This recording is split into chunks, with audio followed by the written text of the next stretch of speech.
오늘은 오순절이 지나고요. 16번째 주일입니다. 그런데, 9.11 사태는 뭐, 그냥, 일단 그렇다 치고,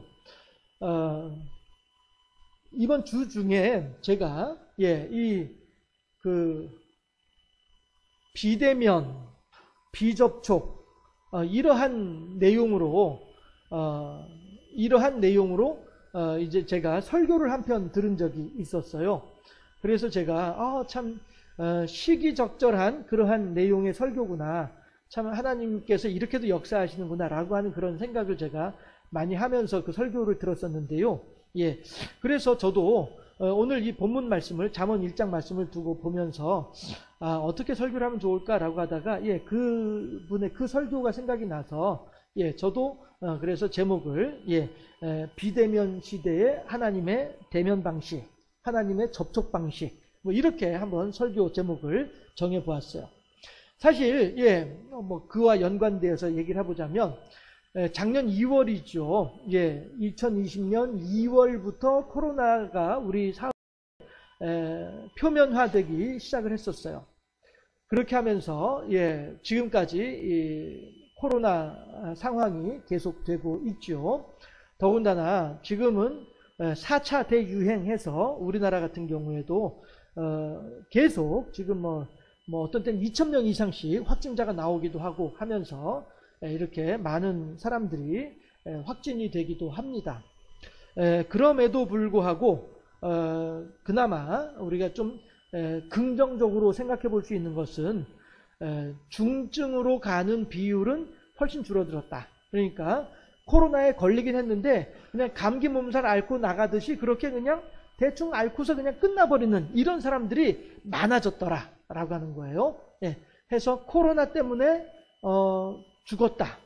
코로나 때문에 사망했다. 뭐 이런 사람들은 그러니까 그 이전에 비하면은 훨씬 그 숫자가 줄어들었다는 것이죠. 다만 한 명, 두 명이 죽었어도 그것은 슬프고 힘들고 어렵고 안타까운 일인 것은 분명합니다. 그런데 아니할 말로 불과 몇 달 전만 하더라도 코로나 때문에 20명이 죽었다. 그런데 지금은 며칠 전에도 제가 뉴스 보니까 코로나로 인한 사망자는 5명입니다. 이렇게 얘기가 나오더라고요.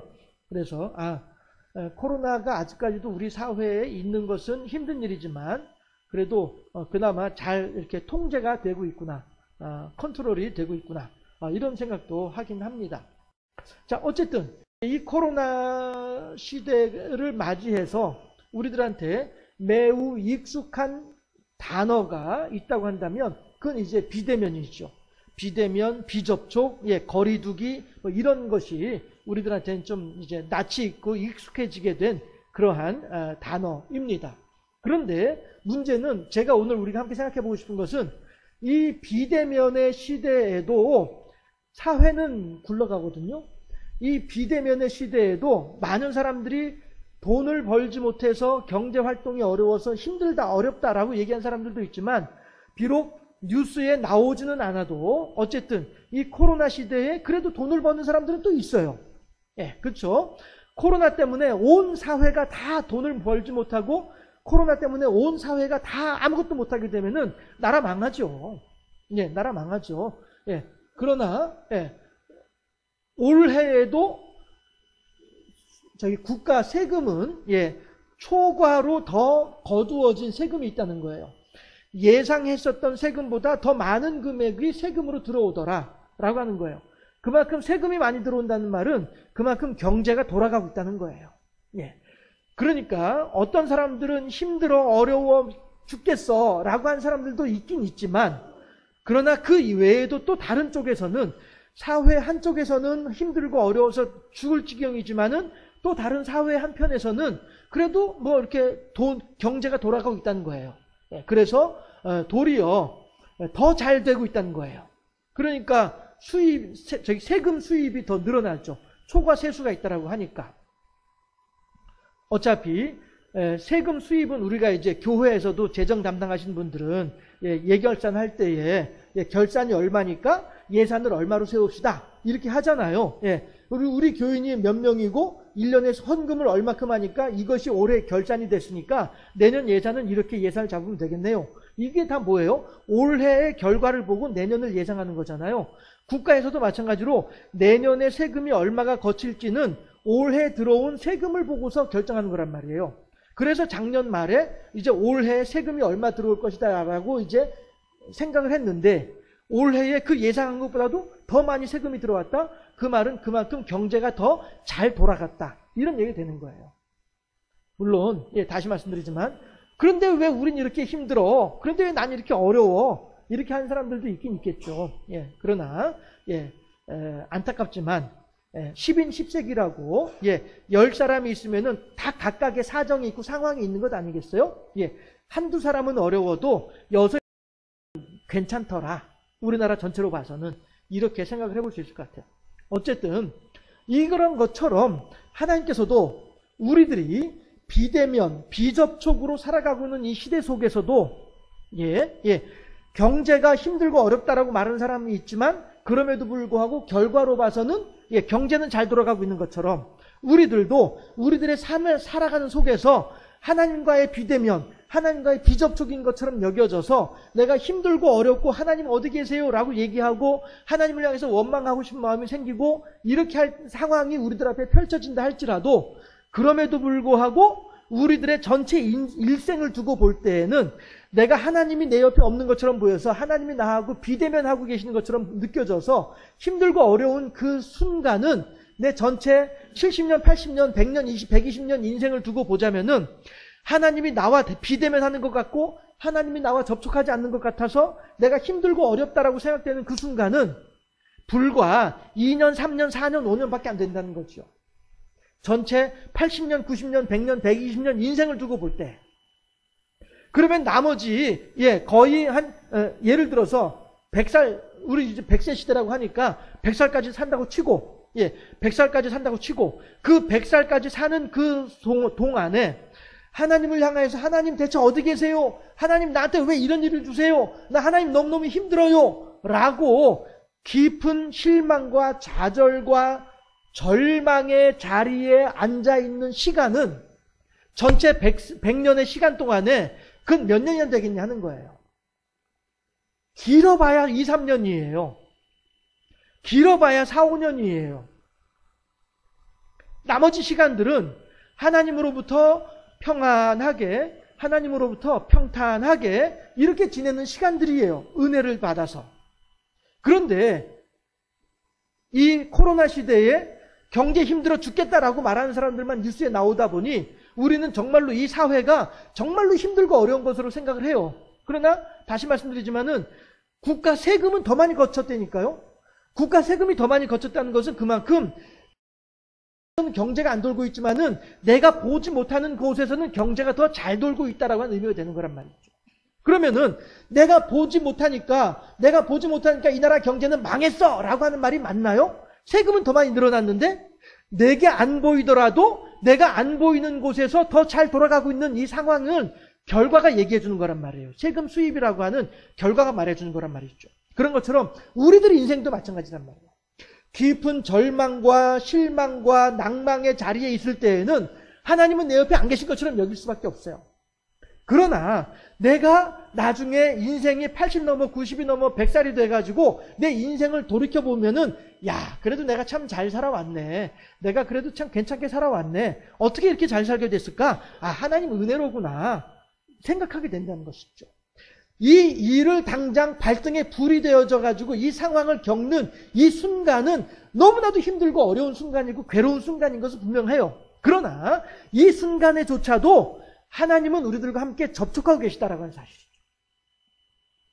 다만 우리들은 오늘 현재 나의 힘들고 어려운 이 눈물 쏙 빠지고 콧물 쏙 빠지는 이 상황 속에서 하나님이 내 옆에 안 계신 것처럼 여겨진 이 절망스러운 순간에 이 순간에 매몰되어 있다 보니까 우리들은 하나님이 어디 계신지 모르는 것처럼 생각을 할 수 있지만 이 순간은 곧 지나가고 마는 거예요.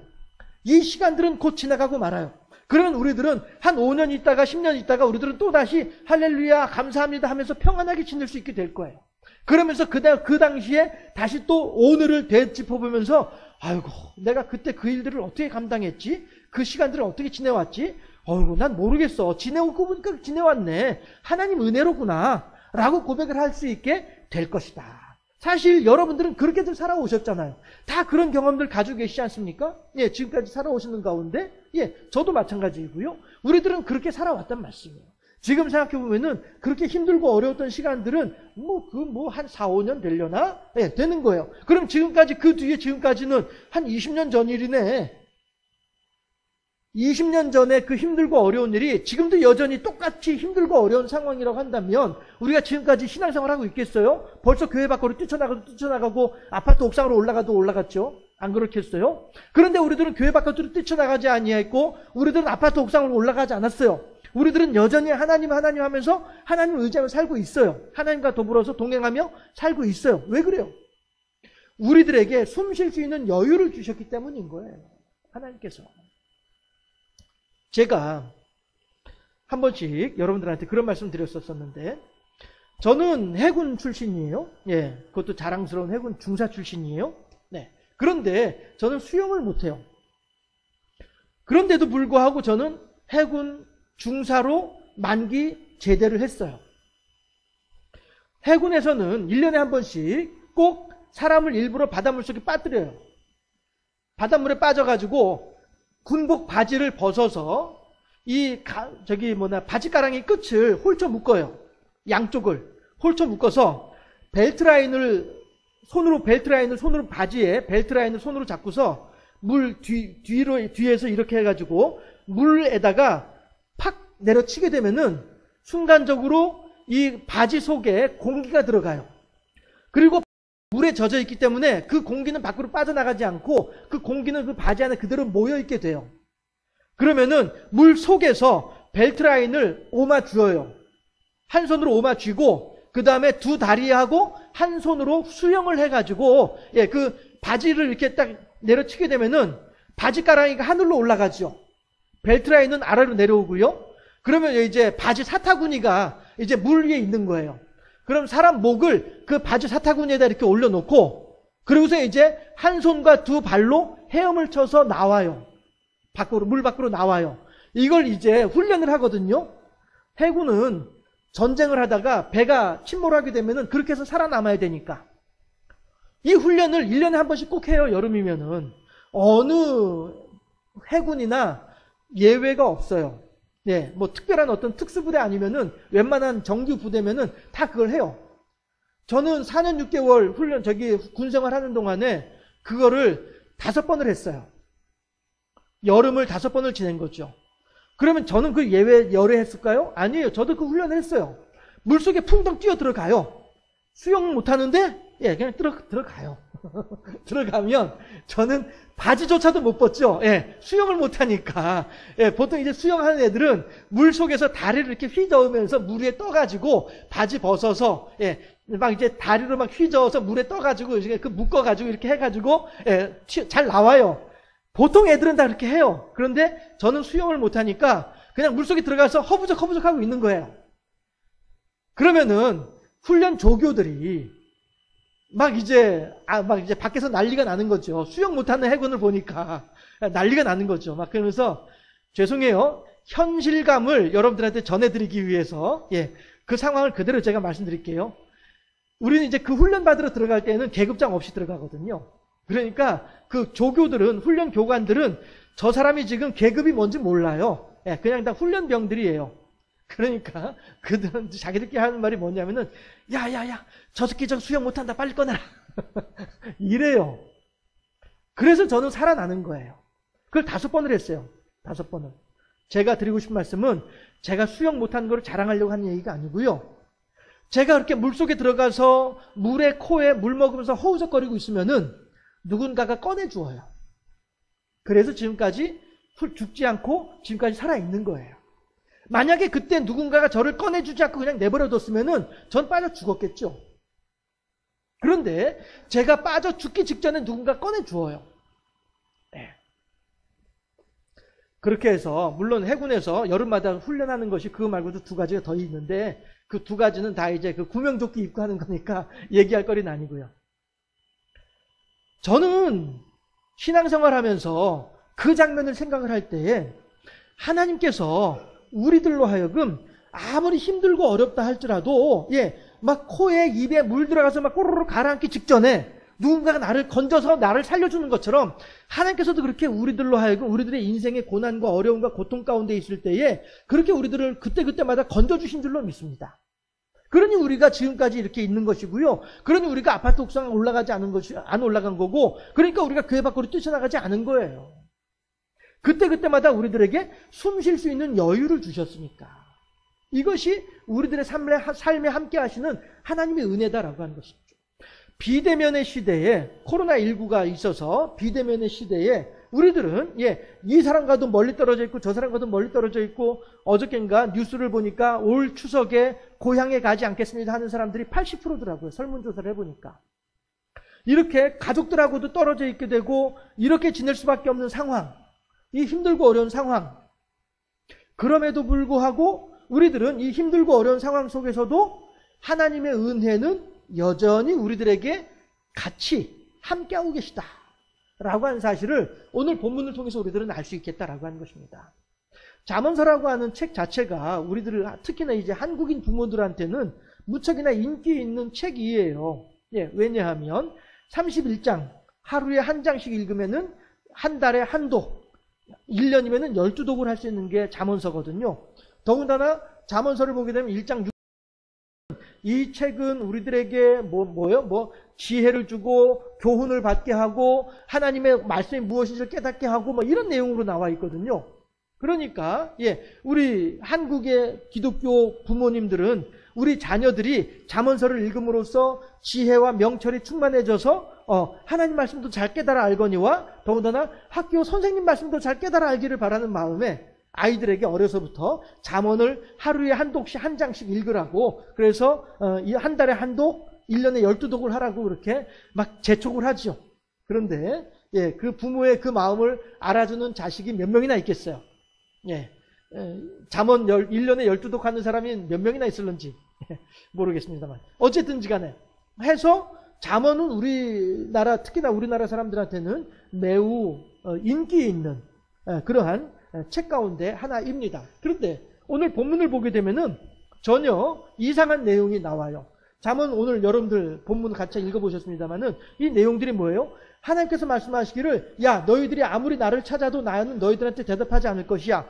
너희들이 아무리 고통을 당한다 할지라도 그것에 대해서 나는 비웃을 거야. 막 이렇게 말씀을 하신다고요, 하나님께서. 야, 뭐 하나님이 이래. 이런 하나님이 어딨어 대체. 뭐 때문에 이러는 거야 대체. 저는 그 부분에, 오늘 본문을 읽으면서 그 부분에 집중을 하게 된 거예요. 아, 그렇구나. 하나님께서 이렇게 지금 역사하고 계시는구나. 그래서 제가 처음에 이 설교 본문을 가지고 설교 제목을 잡을 때에는 어떻게 잡았냐면은, 가장 중요한 것은 제일 뒤에 있습니다. 이렇게 제가 설교 제목을 잡기도 했었어요. 그럴 수밖에 없는 것이, 쭉 이제 그렇게 하나님께서 야, 너희들이 어떻게 한다 할지라도 나는 너희들을 외면할 것이고 너희들을 돌아보지 않을 것이고 너희들의 고통 가운데 내가 비웃을 것이고 막 이렇게 말씀을 하신단 말이에요. 그렇게 하는데 그 뒤에 뭐라고 말씀을 하세요? 31절부터 보게 되면은, 그러므로 자기 행위의 열매를 먹으며 자기 꾀에 배부르리라. 어리석은 자의 퇴보는 자기를 죽이며 미련한 자의 안일은 자기를 멸망시키려니와 오직 내 말을 듣는 자는 평안히 살며 재앙에 두려움이 없이 안전하리라 라고 말씀하신단 말이에요. 이게 무슨 의미예요? 앞에 있는 내용들은 결국에는 하나님의 말씀을 따라 살지 않는 자들에게는 그런 일이 있을 것이야 라고 하는 경고의 말씀이었던 거예요. 실제로 내가 그렇게 하겠다라고 하는 것이 아니라, 너희들이 내 말을 듣지 아니하면, 그 앞에 있는 내용들을 보면은 지혜를 존중하지 않으면 너희들이 이렇게 살게 될 것이야. 이거에 대한 경고의 말씀이었던 거예요. 우리 일기예보 지금 어제 오늘 그제 계속 일기예보 보면서 뭐 보고 있습니까? 태풍이 지금 어떻게 올라오고 있는지, 찬투 어떻게 올라오고 있는지 그거 계속 보고 있잖아요. 그게 뭐예요? 경계예요. 일기예보니까. 지금 태풍 올라오고 있습니다. 화요일쯤 되면은 우리나라에도 비 많이 올 것 같아요. 강한 호우가 있을 것 같아요. 준비하세요. 대비하세요. 경계잖아요. 경고잖아요. 그러면 우리들은 그 경계와 경고를 듣고 난 뒤에 그냥 룰루랄라 그냥 낭창 안에 있나요? 아니잖아요. 다 그거에 대해서 미리미리 대비를 하잖아요. 저도 군대 있으면서 암호 문자, 아침 저녁으로 암호 문자 받거든요. 그러면 그 제가 이제 문자 풀어가지고 이제 갖다 주는데, 그 뭐냐면은 황천경보예요. 일기예보예요. 예. 그래서 황천경보 하게 되면은, 예, 뭐, 명일, 09시부터, 10시까지 황천이 예상되니, 함내 전반, 뭐, 만반의 대비를 하라. 뭐, 이런 내용의 이제 암호 문서가 날라오는 거예요. 예. 그러면 그 뭐예요? 경보죠. 일기예보를 통해서 앞으로 우리 배가 있는 이 지역에 내일 9시부터 10시까지 그 파도가 많이 친다고, 바람이 많이 분다고, 황천이 그거거든요. 거칠황천 하늘천자 써가지고, 예, 일기가 안 좋다, 바다 상태가 안 좋다, 이 얘기를 하는 거거든요. 그러면은 저 황천 경보 내리게 되면은 특히나 이제 함내 전반에서는 모든 사람들이 다 한 바퀴씩 둘러보는 거예요. 어디 뭐 고정시킨 거 제대로 고정돼 있나, 뭐 덜렁거리는 거 없나 살펴보는 거예요. 어떤 일이 있었냐 하면은 그냥, 예, 얘기가 나왔으니까 어청도 근해에 있었을 때였는데요. 파도가 얼마나 치는지, 그때 88 올림픽 할 때였었어요. 파도가 얼마나 치는지 주방에 접시들이 다 그냥 와르르 쏟아져 내리고, 예, 다행히, 예, 철제고 플라스틱이고 이래가지고 깨진 거는 별로 없었지만, 예, 그런 일들도 있었어요. 그만큼 이제 배가 흔들림이 심했었죠. 어쨌든 그렇게 경고하는 이유가 뭐예요? 미리 대비하라고 하는 것이잖아요. 하나님께서 오늘 잠언서에서도 이렇게 24절부터 이렇게 끔찍한 말씀들을 하시는 이유가 뭐냐면은 경고하는 거예요. 대비하라. 너희들 그렇게 될 가능성이 있으니까 조심해. 알았지? 그리고 웬만하면 준비 철저하게 해가지고 그 일들을 당하지 않을 수 있도록 준비를 잘 해. 그러면 너희들이 생활이 편안해질 것 아니겠어? 이런 의미가 되는 거다라고 하는 것이죠. 중요한 것은 뭐냐 하면은 우리들이 바람 불고 파도 치고 인생에 고난이 닥치고 그 상황에만 집중하고 있으면은 하나님의 손길이 안 느껴져요. 예레미야가 그랬잖아요. 예레미야가 이스라엘이 망할 것이다. 이제 너희들은 아수르에 의해서 북이스라엘이 망한 것처럼 이제는 바벨론에 의해서 남유다가 망할 것이야. 그런데 남유다 너희들은 뭐 예레미야가 지금 남유다 사람들한테 하는 말이에요. 하나님의 말씀을 듣고 하나님의 말씀을 그대로 전하고 있는 내용이에요. 예. 너희들은 이제 바벨론 사람들이 와서 이 나라를 망하게 하시고 너희들을 포로로 끌어갈 것인데, 너희들이 끌려가게 되면은 하나님의 뜻인 줄로 알고 이 나라가 망하는 것도 하나님의 뜻인 줄로 알고 순종하고, 그 다음에 끌려가게 되면은 끌려간 그곳에서 잘 먹고 잘 살아야 돼. 너희들이 그곳에서 너희들의 생명을 보존할 수 있도록 힘을 써야 돼. 이런 내용으로 예언을 했어요. 그랬더니 남유다 사람들이 예레미야를 향해서 뭐라고 얘기를 하냐면은, 얘라 이 나쁜 녀석아, 이 민족의 반역자야, 믿음이 없는 자야, 이렇게 손가락질하고 놀리는 거예요. 왜냐하면 이 나라는 하나님께서 다윗을 통해서 약속하신 나라야. 다윗의 왕조가 영원할 거라고 했어. 그런데 우리가 왜 망해? 이 나라가 왜 망해? 전혀 망할 일이 없는 나라야. 이렇게 얘기를 하는 거예요. 그렇게 하면서, 그런데 너는 이 나라가 망한다고 도리어 하나님의 이름을 빌어서 이 나라가 망한다고 얘기를 하고 있어? 너는 민족의 반역자고 너는 하나님의 말씀을 거짓 선지자야 라고 얘기를 하면서 예레미야를 괴롭히는 거예요. 그런데 실제로는 어떻게 됐습니까? 그래서 하나님께서는 예레미야를 통하여서, 야, 너희들은 이제 바벨론이 쳐들어 내려왔어요. 그랬더니 이 사람들이 어떻게 얘기를 하냐면은, 야, 이 바벨론이 지금 쳐들어왔는데, 느부갓네살이 쳐들어왔는데 우리가 이러면은 살아날 방법이 없어. 어떻게 하면 좋을까? 저 애굽의 남쪽에 있는 애굽의 군대를 불러다가 우리들을 이제 대신에 좀 싸워달라고 부탁을 하자. 뭐 이렇게 얘기를 하는 거예요. 근데 하나님 뭐라고 말씀하세요? 야, 너희들은 북방 바벨론도 의지할 것이 아니고 남방에 애굽도 의지할 것이 아니고 오직 여호와만을 의지하라. 너희들은 애굽을 불러들일 것도 아니고 그냥 바벨론에서 하는 대로 그냥 따라가라. 이것이 너희들을 향한 나의 뜻이다 라고 하면서 예레미야를 통해서 말씀을 주시는데도 불구하고, 예, 이스라엘 백성들은 어떻게 해요? 그 말을 안 듣는 거예요. 그 말을 안 듣는 거예요. 그래서 애굽으로 도망가려고까지 하죠. 도망가려고 하는데 그 도망가는 일이 제대로 됩니까? 딱 가로막혀가지고 붙잡혀가지고서는 임금은 눈 뽑히고 바벨론에 끌려가가지고 자기가 보는 앞에서 자식들이 죽는 장면을 목격을 해요. 목격을 하고 난 뒤에는 그 임금의 눈을 뽑아버리고 마는 거예요. 이게 다 무슨 일 때문에 그런 거예요? 하나님의 말씀을 듣지 아니하고 예레미야를 통하여서 나타나는 하나님의 말씀이 있음에도 불구하고 그거를 하나님의 말씀으로 인정하지 않고 자기들 생각대로만 하려고 하다 보니까 이렇게 어려운 일을 만나고 힘든 일을 만나는 거잖아요. 그러면은 왜? 어째서 하나님께서는 남유다를 버렸습니까? 어째서 하나님께서는 남유다를 바벨론에 의해서 멸망당하게 하셨습니까? 어째서 하나님께서는 남유다로 하여금 애굽의 도움조차도 받지 못하게 하셨습니까? 이유가 뭡니까? 남유다 사람들의 잘못한 것에 대해서 하나님께서는 가르쳐 주려고 한 거예요. 남유다 사람들이 어떻게 잘못했는지를 하나님께서는 알려주기 위함이었더라라고 하는 거예요.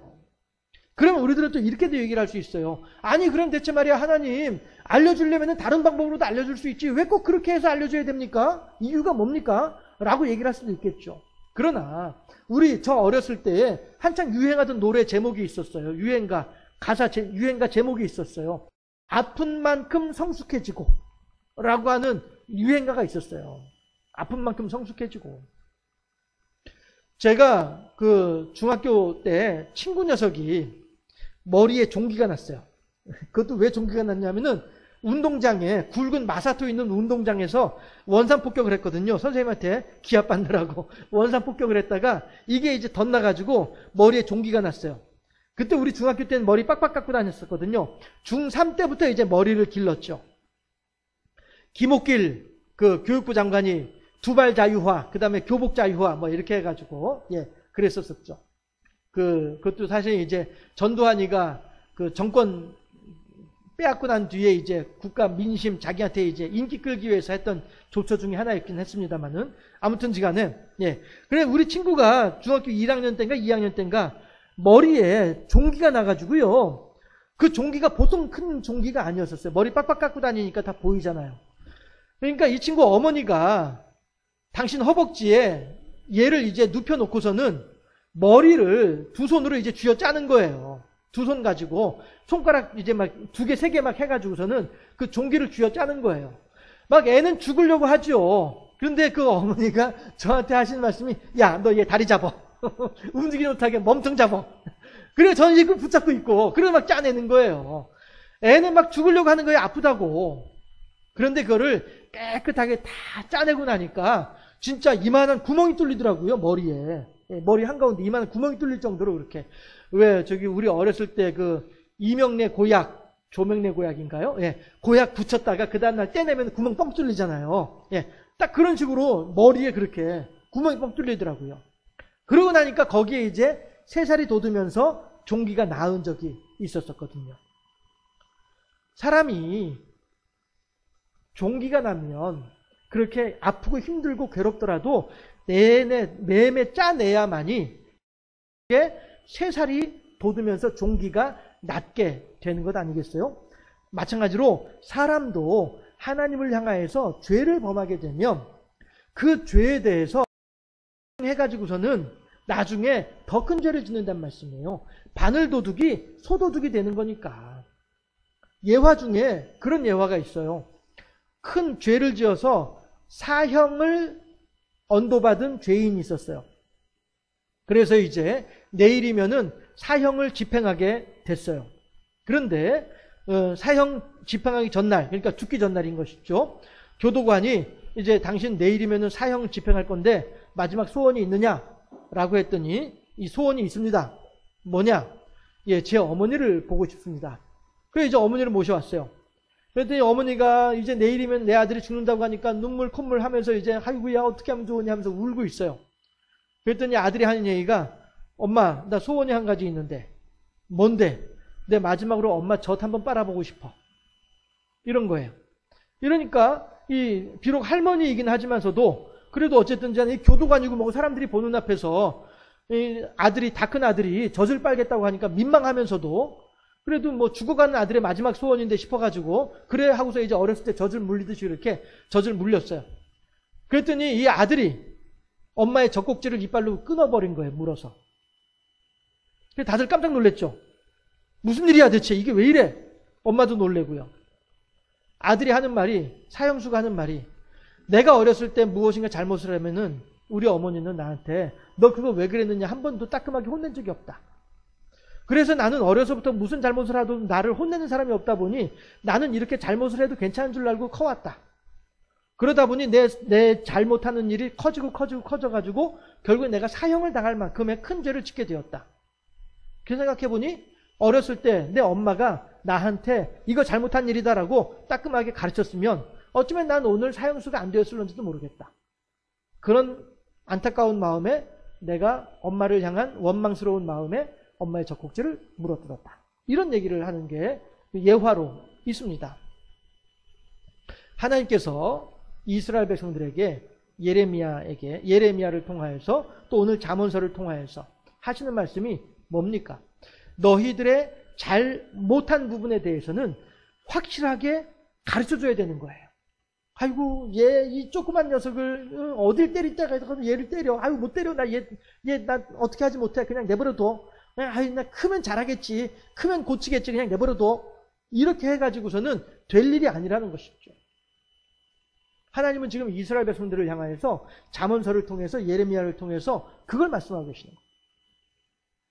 비록 그렇게 해서 이스라엘 백성들이 예레미야의 예언을 따라서 남방 애굽의 도움도 받지 못하고 북방 바벨론에 의해서 멸망을 당하고 나라는 망해버리고 사람들은 끌려가서 포로로 가서 타향살이를 하고 이렇게 하는 동안에 과연 그동안에 하나님은 뭘 하고 계셨습니까? 그 순간에도 하나님께는 그들과 함께 계셨더라라고 하는 거예요. 야곱이 브엘세바의 아버지의 집 이삭의 집을 떠나서 바단 아람으로 라반의 집으로 도망갈 때 그때에 하나님께서는 야곱과 함께 계셨었어요. 그러니까 야곱은 창세기 28장에서 베델에서 루스에서 잠을 자다가 야곱이 잠 깨어 일어난 후 돌베개 삼은 것 본받아서 그 돌베개를 세워놓고 거기에 기름을 붓고 3가지 소원과 3가지 서원을 하는 야곱. 마찬가지로 하나님께서는 이스라엘 백성들이 바벨론에 가 있을 때에도 하나님께서는 야곱과 같이 계셨던 것처럼 바벨론에 가 있는 이스라엘 백성들과도 함께 계셨던 하나님이었더라라고 하는 거예요. 하나님께서 이스라엘의 멸망을 예언하실 때에 너희들은 그러나 지금은 멸망하지만은 내가 너희들로 하여금 반드시 이곳으로 돌아오게 하겠다. 시간까지 정해주셨어요. 70년 기한이 되면 너희들은 다시 이곳으로 돌아오게 될 것이야 라고 약속을 하신 하나님이란 말씀이죠. 그리고 그 하나님께서는 그 바벨론 땅에서도 이스라엘 백성들과 함께 계셨다는 것이죠. 그 증거가 뭐예요? 느헤미야나 다니엘이나 이런 사람들을 보면은 그곳에서도 하나님은 여전히 같이 계셨었잖아요. 에스더를 봐도 그렇고 모르드게를 봐도 그렇고 다니엘을 봐도 그렇고 그렇게 하나님께서는 그 땅에서도 이스라엘 백성들과 함께 계셨더라라고 하는 거예요. 비록 이스라엘 백성들이 예루살렘 그 남유다 땅을 떠나서 바벨론으로 쫓겨가고 끌려가기는 했었으나 끌려가는 그곳에도 하나님은 같이 계셨더라라고 하는 거예요. 마찬가지로 오늘 우리들의 삶 속에서도 우리들이 비대면, 비접촉으로 인하여서 다 끊어지고 다 떨어진 것처럼 보이고 나 혼자 남아있는 것처럼 여겨질런지 모르겠지만은 그럼에도 불구하고 그래요. 사람들과의 관계는 멀어졌을런지 몰라도 하나님과의 관계는 더욱더 가까워질 수 있는 시간이 어느 시간이에요? 이 시간이다라고 하는 것이죠. 하나님께서는 비대면의 시대에도 얼마든지 우리들과 접촉하고 계신 하나님이기 때문에 그렇다라고 하는 것이죠. 사람 간의 사이에서는 왜 멀리 있어야 됩니까? 접촉을 통해서 전염병이 옮겨가니까 사람과의 관계는 떨어뜨려야 됩니다. 그러나 하나님이 전염병을 옮기나요? 하나님 때문에 전염병이 더 늘어나나요? 아니잖아요. 그러기에 하나님께서는 언제든지 비대면으로 혼자 있는 우리들의 삶의 현장 속에 하나님은 언제든지 찾아오셔서 우리들과 함께 계신다라고 하는 것이죠. 그리고 이러한 우리들을 하여금 우리가 떨어져 있는 것처럼 보이고 혼자 있는 것처럼 보이고 아이고 다른 사람들은 다 잘 먹고 잘 사는 것 같은데 나는 이렇게 힘들고 어려운 것 같아 라고 생각하는 우리들의 삶 가운데 함께 계심으로 말미암아 까마귀가 그리시네가의 엘리야에게 고기와 떡을 갖다 주고서 엘리야로 하여금 힘을 얻어 하나님의 사명을 감당할 수 있도록 해주었던 것처럼 나 혼자 있는 것 같아. 나만 어려운 것 같아. 나만 괴로운 것 같아. 나만 고통당하는 것 같아. 이러한 나와 함께 계시면서 나로 하여금 이 상황을 넉넉히 이길 수 있도록 오늘도 끊임없이 구름기둥과 불기둥으로 무리바 반석으로 만나로 함께 하시면서 우리들을 지켜주시는 줄로 믿습니다. 우리들의 삶 속에서 비록 내 인생이 비대면 비접촉으로서 나 혼자 있는 것처럼 여겨지는 그러한 생활이 이어진다라고 할 수 있겠으나 그럼에도 불구하고 우리들의 인생 전반을 살펴보게 되면 아 맞아 그때 하나님께서 이렇게 돌봐주셨었어. 맞아 그때 하나님께서 이렇게 나를 지켜주셨어. 난 지금은 도저히 이해가 안 되는데 어쨌든 난 살아왔는데 생각해보면은 그게 혹시 그건 하나님의 뜻이고 하나님의 사랑이고 하나님의 은혜라는 말밖에는 대답이 없어. 이러한 경험들을 가지고 현재 어려운 일들도 맞아 그때 함께 하셨던 하나님께서 오늘 어려운 일도 넉넉하게 이길 수 있도록 도와주실 거야. 비대면의 시대에 괴로움의 고통의 시대에 하나님의 접촉, 하나님의 은혜, 하나님의 성령의 능력을 더욱더 깊이 경험함으로써 하나님을 향하여서 우리들의 육신은 날로 후퇴할지라도 하나님을 향한 우리들의 영은 더욱더 새로워지는 복되고 아름다운 인생들이 다 되어질 수 있기를 주님의 이름으로 축원합니다. 기도하겠습니다.